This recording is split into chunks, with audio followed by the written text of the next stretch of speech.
দুর্গাপুর আদালতে নতুন ভবন নির্মাণের কাজ দ্রুত শেষ করার দাবি জানিয়ে রাজ্য বিধানসভার স্পিকার বিমান বন্দ্যোপাধ্যায়ের কাছে চিঠি দিলেন দুর্গাপুর পশ্চিম কেন্দ্রের বিধায়ক লক্ষণ চন্দ্র বড়ুই।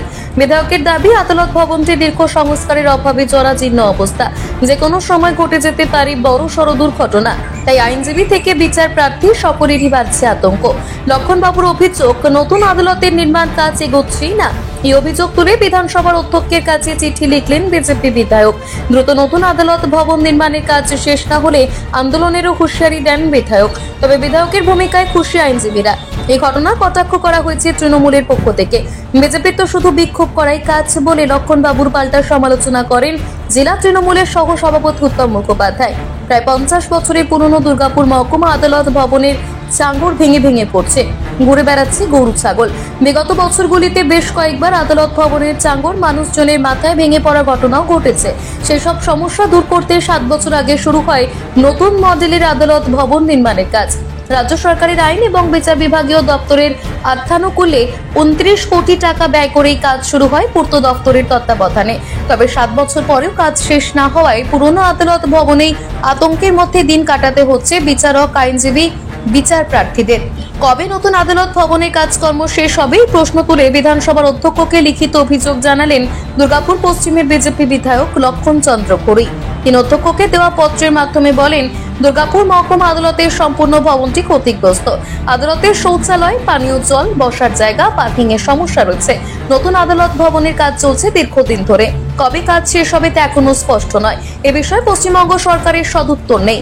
যে নতুন আদালত ভবন তৈরি হচ্ছে সেখানেও আইনজীবীদের বসার জায়গা নেই, পার্কিং এর জায়গাও নেই।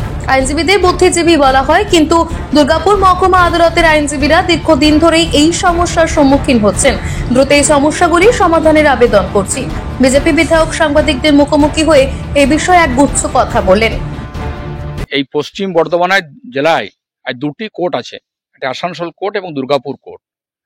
আর সেই দুর্গাপুর কোর্ট দীর্ঘদিন ধরে তৈরি হয়েছে এবং সেখানে কোর্টের আন্ডারে অনেকগুলি রাজ্য সরকারের অফিসও ছিল। দুর্ভাগ্যের বিষয়, রাজ্য সরকারের অফিসগুলি স্থানান্তরিত হয়েছে। কিন্তু দুর্গাপুরের কোর্টের যে ভগ্ন দশা, আজ থেকে 5 বছর আগে আড্ডার নেতৃত্বে তৈরি হয়েছিল, বিল্ডিং এর কাজ শুরু হয়েছিল।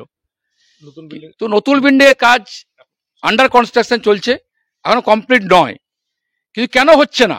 বারবার নেতারা এসছেন, মন্ত্রীরা এসছেন, মিটিং করছেন, ওদের অ্যাসোসিয়েশন আছে, ল ফোরাম আছে, তারপরেও কেন অগ্রগতি হলো না? আর আমি দেখার পর বেশ কিছু উকিল বাবুর কাছে এসেছিলেন যে লক্ষণদা, এটা আপনি তুলুন বিধানসভায়। কালকে বিধানসভাতে স্পিকারকে চিঠি দিয়েছি, পার্সোনাল কথা বলেছি যে দুর্গাপুর কোর্ট কেন বিলম্বিত হচ্ছে।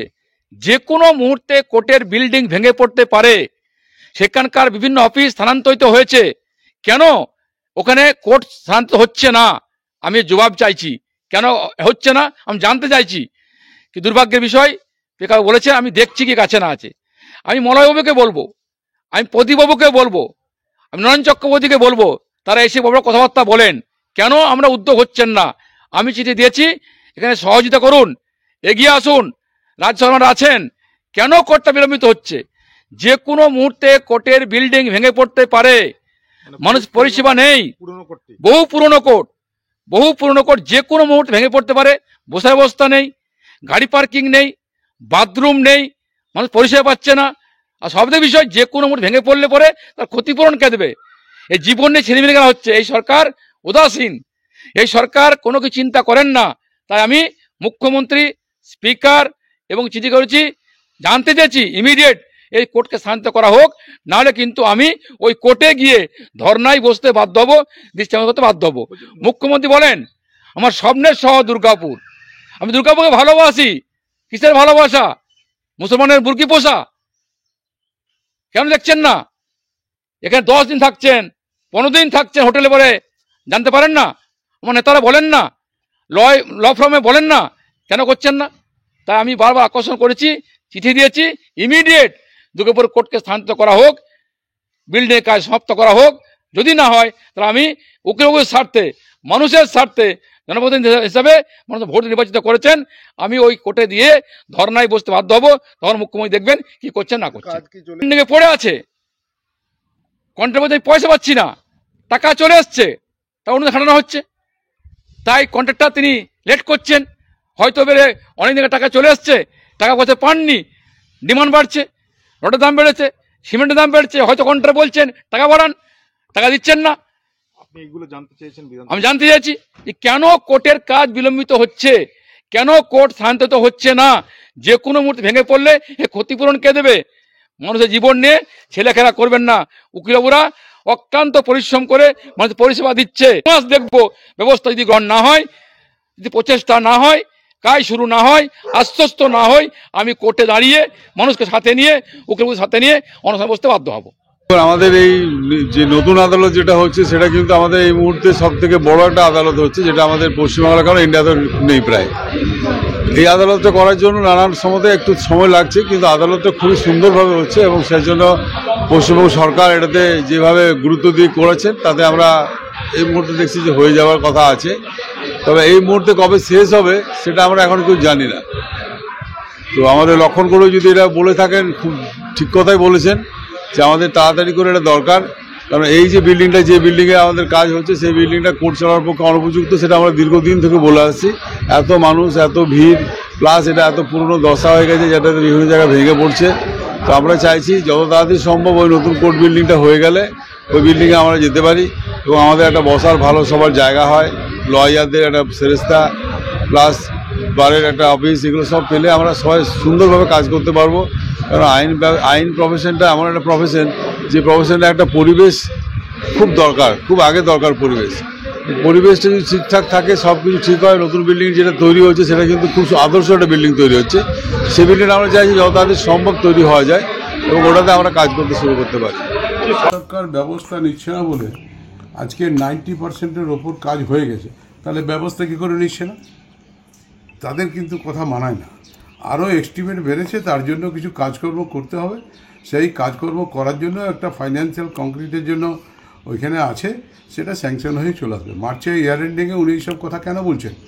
ওনার বলা উচিত যেমন ব্রিজ, রেলওয়ের উনি ওইখানকার বিধায়ক, যেখানে যেমন ব্রিজের অবস্থাটা দেখবেন তো, নিচের দিকে রেলগাড়ি যায়, উপরের ব্রিজটা কতটা ভগ্ন অবস্থায় আছে, সেই সব কোনো কথাগুলো বলবেন না। খালি যত উন্নয়ন করেছে ভারতবর্ষের মধ্যে মা মমতা বন্দ্যোপাধ্যায়, সেইখানটাতে একটু ওদের ছটপট না করলে চলে না। নিজের জায়গায় নিজের রেলকে দিয়ে করানোটা, নিজের বিধানসভা কেন করাননি? কই আমরা তো কোনো জায়গায় বলতে যাই না। আমরা এই জন্য বলছি যে আপনি খুব বেশি বড় বড় কথা বলছেন, বেশি বেশি বিপ্লবী দেখাচ্ছেন, কিন্তু আপনার নিজের বিধানসভায় আপনি যেমন ব্রিজটার নিচে গাড়িতে করে চেপে যান, কালো কাঁচ লাগিয়ে, বুঝবেন কি? যারা পায়ে হেঁটে সাইকেলে যায় তারা দুদিকে দেখবে যে কোনো দিকে একদম রেলগাড়ির ওপরে পড়ে যাওয়ার ভয় আছে। সেই দিকটা ঠিক করার, এটা এই ইয়ার এন্ডিংয়ের কাজ আছে। ইয়ার এন্ডিংটা শেষ হয়ে গেলেই অটোমেটিক ফান্ড চলে আসবে, বাকি কাজটা হয়ে যাবে। ডেলি বিক্ষোভ করতে পারেন, ওনার তো বিক্ষোভ করার যে কাজ, বিক্ষোভ করে তো কিছু ফল পাওয়া যায় না, কাঁচা কলা পাওয়া যায়।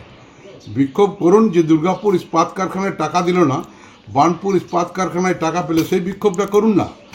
বিক্ষোভ করুন রেলওয়ে স্টেশনের কাছে, বিক্ষোভ করুন যে মোদিবাবুকে জানান যে আমি যেখানকার বিধায়ক, পাবলিক আমাকে বলছে যেমন ব্রিজটা ভাঙা অবস্থায় আছে, যে কোনো সময় ভেঙে পড়তে পারে, সেটা ঠিক করতে হবে। সেগুলো করুন। ওনার যখন যা মনে হয় তাই করছেন। মাথা পাতা খারাপ হয়ে গেছে। 26-এ নির্বাচন আসছে, হয়তো 20টা আসন পাবে কিনা সন্দেহ, বড় বড় কথা বলছেন। দুর্গাপুর থেকে সনাতন গড়াইয়ের রিপোর্ট, টিভি নিউজ 10। আপনি কি আপনার দোকান, রেস্তোরাঁ বা ব্যবসার জন্য বিশ্বস্ত এবং নিরাপদ পানীয় সরবরাহকারীর খোঁজ করছেন? ভাবছেন কোথায় পাবেন? তাহলে দেরি না করে অতি সত্বর যোগাযোগ করুন আলো এন্টারপ্রাইজের সাথে। আমরা বিসলেরির main super distributor and super stockist. আমাদের এখানে আপনারা পেয়ে যাবেন ভারতের উচ্চমানের নিরাপদ পানীয় সরবরাহকারী বিসলেরির মিনারেল ওয়াটার, সোডা ও সফট ড্রিঙ্কস একদম সুলভ মূল্যে। তাহলে আর সময় নষ্ট না করে মানসম্মত, বিশুদ্ধ এবং নির্ভরযোগ্য পানীয় পেতে চলে আসুন আমাদের ঠিকানায়। ঠিকানা সারদাপল্লী, বেনাচিটি, দুর্গাপুর।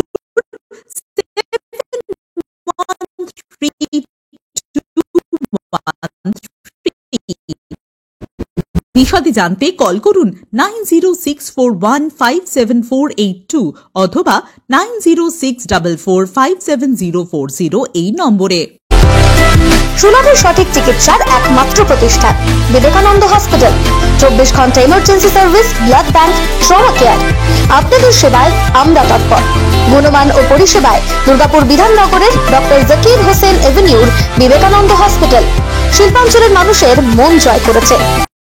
নতুন বছরে সাফল্যের চাবিকাঠি চান? সেরা জ্যোতিষের শিরোপা, ইন্ডিয়ান আইকন অ্যাওয়ার্ড 2024 আর গোল্ড মেডেল প্রাপ্ত অ্যাস্ট্রোলজার আর বাস্তু কনসালটেন্ট চিন্ময় শাস্ত্রীর কাছে আজই যান। কালার থেরাপি, নামের বানান সংশোধন সহ সঠিক মানের গ্রহরত্ন দিয়ে ভাগ্য পরিবর্তন করুন। কল 9609604638 অথবা visit Bengal Ambuja, city centre, Durgapur. ছিমছাম পরিবেশ এবং প্রাইম লোকেশনে মনের মতো সুন্দর হোটেল মানেই হোটেল অ্যাস্টর। হোটেল অ্যাস্টরে আপনি পাবেন মনের মতো সিঙ্গেল এবং ডাবল বেডের অত্যাধুনিক সুবিধাযুক্ত রুম, পাবেন রকমারি জিভে জল আনা স্বাদের ইন্ডিয়ান, চাইনিজ এবং কন্টিনেন্টাল ভ্যারাইটি ডিশ দিয়ে সাজানো ঝাঁ চকচকে ব্যাংকুয়েট। সিটি সেন্টারের ক্ষুদিরাম বসু সরণির মতো অভিজাত এলাকার আপনার মনের মতো রুম পেতে আজই যোগাযোগ করুন hotel Astor, city centre, Durgapur 16। আপনারা দেখছেন টিভি নিউজ 10। আপনারা মানে আমরা।